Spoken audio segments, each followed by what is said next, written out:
क्या आपने अमीर अली का नाम सुना है?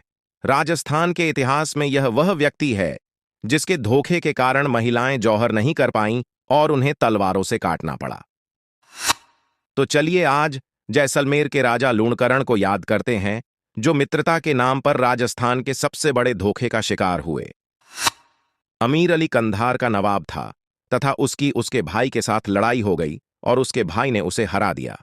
अपने भाई से हारने के बाद आमिर अली जैसलमेर के राजा लूणकरण के पास शरण लेता है, और चूंकि शरणागत की रक्षा करना भारतीय संस्कृति का अभिन्न अंग है, महाराज लूणकरण अमीर अली को शरण दे देते हैं।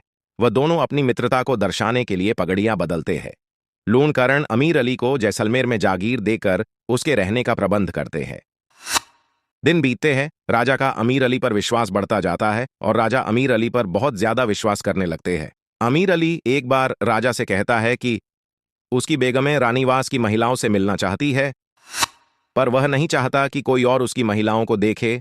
इस पर राजा लूणकरण कहते हैं कि कुछ दिनों में राजमहल के अधिकांश व्यक्ति एक विवाह समारोह में सम्मिलित होने जाएंगे, तब किले में कोई पुरुष नहीं होगा। उस दिन उनकी बेगमें उनकी रानियों से मिल सकती है। इस पर अमीर अली हामी भर देता है। कुछ दिनों बाद वह दिन आता है जब महल के अधिकांश पुरुष राजकुमार मालदेव भाटी के साथ विवाह समारोह में भाग लेने चले जाते हैं। राजा अमीर अली को संदेशा भिजवाते हैं कि उनकी बेगमें किले में आ सकती है, पर अमीर अली के मंसूबे कुछ और ही थे। वह जैसलमेर पर कब्जा करना चाहता था और वो उसके लिए एक अच्छे मौके का इंतजार कर रहा था, और उसे वह अवसर मिल गया।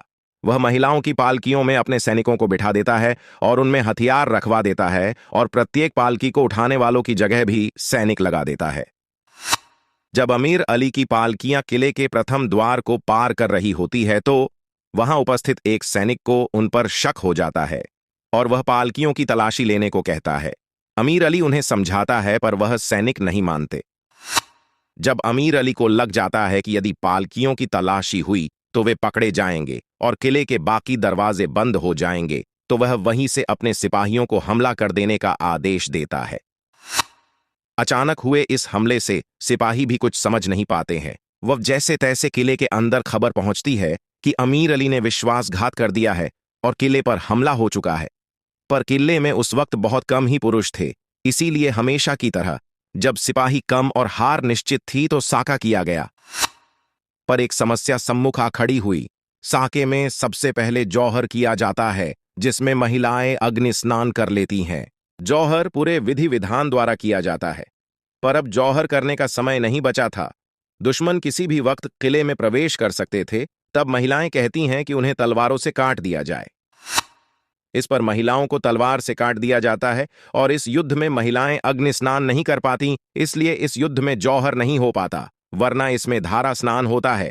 चूंकि महिलाएं जौहर नहीं कर पाई थीं और सिर्फ पुरुषों ने केसरिया किया था, इसलिए इस साके को जैसलमेर का अर्ध साका कहा जाता है। अमीर अली किले पर कब्जा कर लेता है, पर जब यह खबर राजकुमार मालदेव भाटी तक पहुंचती है तो मालदेव भाटी अपनी सेना लेकर आते हैं। वह अमीर अली को मारकर किले पर पुनः कब्जा कर लेते हैं। यह घटना समस्त भारतवासियों से छुपाने के कृत्य किए गए, जिससे एक समुदाय को किसी भी कीमत पर धोखेबाज न समझने पाए।